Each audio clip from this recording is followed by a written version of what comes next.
Assalamualaikum warahmatullahi wabarakatuh. Nama saya Muhammad Iqbal dari kelas 646E31 dengan NIM 6420037 Fakultas Ekonomi dan Bisnis Program Studi Manajemen Kampus Universitas Bina Sarana Informatika Cabang Dewi Sartika.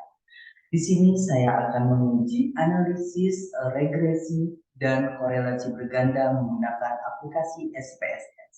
Sebelumnya saya sudah masuk ke aplikasi SPSS dan sudah mencantumkan nama X1 pada label rekrutmen, X2 pada label pelatihan, dan Y pada label kinerja karyawan. Setelah itu saya sudah memasukkan data dari X1, X2, dan Y. Lalu kita coba analyze, terus correlate, bivariate. Sebelumnya tabel yang ada di sebelah kanan ini ada di sebelah kiri, lalu kita pindahkan ke sebelah kanan semuanya, lalu kita klik OK, maka akan muncul tampilan seperti ini. Lalu kita akan ke menu analyze lagi, terus kita cari regression, lalu cari menu linear.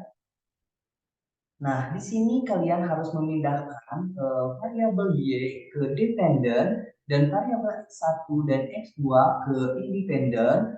Lalu kita pilih menu statistik. Nah, di sini kalian harus mencetak R squared change. Lalu continue. Setelah itu baru tekan OK.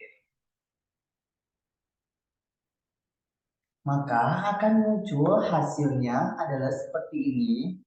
Setelah muncul hasil seperti ini, baru kita bisa mengambil keputusannya, yaitu dengan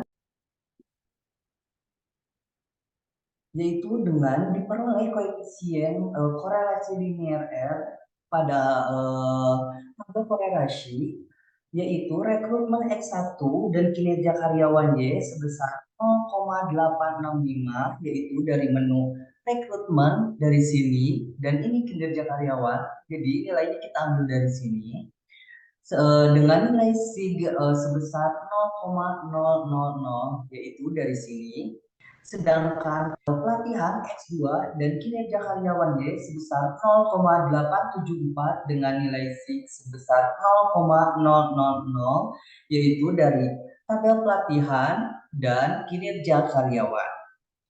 Setelah itu baru kita akan uji korelasi antara X1 dan Y dengan hipotesis HO tidak ada hubungan antara rekrutmen dengan kinerja karyawan, dan HA ada hubungan antara rekrutmen dengan kinerja karyawan. Maka dasar pengambilan keputusan HO diterima dan HA ditolak jika nilai SIG lebih besar dari 0,5, HO ditolak, dan HA diterima jika nilai SIG lebih kecil dari 0,05. Nah, keputusannya yaitu dari tabel correlation di atas pada output SPSS diperoleh nilai SIG 0,000 lebih kecil dari 0,05, jadi HO ditolak dan HA diterima. Kesimpulannya, terdapat hubungan yang signifikan secara parsial antara rekrutmen dengan kinerja karyawan dengan nilai R sama dengan 0,865 sudah dapat menunjukkan adanya hubungan antara rekrutmen dengan kinerja karyawan. Lalu kita akan menguji korelasi antara X2 dan Y, di mana pada keputusannya yaitu dari tabel korelasi pada output SPSS diperoleh juga nilai SIG-nya yaitu 0,000 lebih kecil dari 0,05, maka HO ditolak dan HA diterima. Kesimpulannya, terdapat hubungan yang signifikan secara parsial antara pelatihan dengan kinerja karyawan dengan nilai R 0,874 dan sudah dapat menunjukkan adanya hubungan antara pelatihan dan kinerja karyawan. Terus di sini kita akan menguji koefisien korelasi dan determinasi berganda. Dapat dilihat pada model Sumari, koefisien korelasi linear berganda R sebesar 0,905 Sedangkan koefisien determinasi berganda R2 sebesar 0,819 atau 81,9% dengan nilai sig F Cheng yaitu 0,000 yang akan digunakan untuk uji koefisien korelasi dan determinasi bergandanya. Pada uji koefisien dan korelasi berganda, dengan sama halnya dengan dasar HO tidak ada hubungan yang signifikan antara rekrutmen dan pelatihan secara simultan bersama-sama dengan kinerja karyawan. Sedangkan HA ada hubungan yang signifikan antara rekrutmen dan pelatihan secara simultan bersama-sama dengan kinerja karyawan. Karena tadi kita mendapatkan nilai sig F Cheng-nya 0,000 lebih kecil dari 0,05, maka HO ditolak dan HA diterima. Jadi terdapat hubungan yang signifikan antara rekrutmen dan pelatihan secara simultan bersama-sama dengan kinerja karyawan dengan nilai koefisien korelasi berganda sebesar 0,005. Begitupun seterusnya pada ini terdapat pengaruh rekrutmen dan pelatihan secara simultan bersama-sama terhadap kinerja karyawan yaitu sebesar 81,9%, sedangkan 18,1% sisanya yaitu dipengaruhi oleh faktor-faktor lainnya. Pada tabel koefisien tersebut diperoleh nilai A sama dengan negatif 4,570, sedangkan B1 atau X1 sama dengan 0,561 dan B2 atau X2 sama dengan 0,584, sehingga persamaan linear berganda antara rekrutmen X1 dan pelatihan X2 dengan kinerja karyawan Y adalah Y sama dengan A tambah B1 kali B1 X1 tambah B2 X2 sama dengan negatif 4,570 ditambah 0,561 X1 dan 0,584 X2.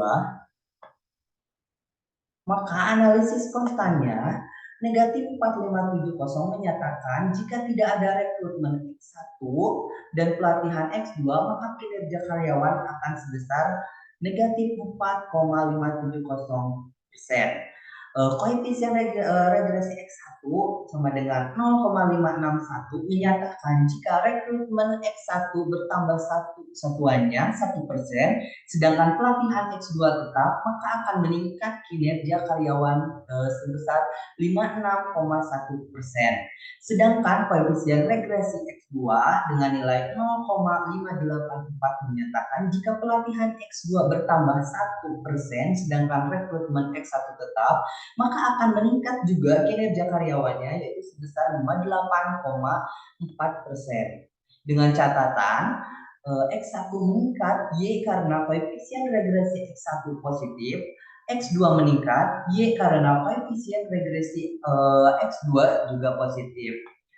Maka bisa dilihat pada tabel ANOVA, pada tabel ANOVA tersebut diperoleh nilai sig 0,000 yang akan digunakan untuk uji persamaan regresi linear berganda. Dan dapat disimpulkan keputusannya yaitu karena nilainya 0,000 lebih kecil dari 0,05 maka HO ditolak dan HA diterima. Jadi pembahasannya yaitu walau secara parsial diperoleh hasil terdapat hubungan yang signifikan antara rekrutmen dengan kinerja karyawan dan antara pelatihan dengan kinerja karyawan, begitupun secara simultan diperoleh hasil terdapat hubungan yang signifikan antara rekrutmen dan pelatihan secara bersama-sama dengan kinerja karyawan. Nah, sekian video pembahasan mengenai analisis regresi dan korelasi berganda menggunakan aplikasi SPSS. Semoga video ini dapat membantu teman-teman dalam menyusun atau membahas tentang analisis regresi dan koefisien berganda menggunakan SPSS. Semoga video ini dapat bermanfaat. Wassalamualaikum warahmatullahi wabarakatuh.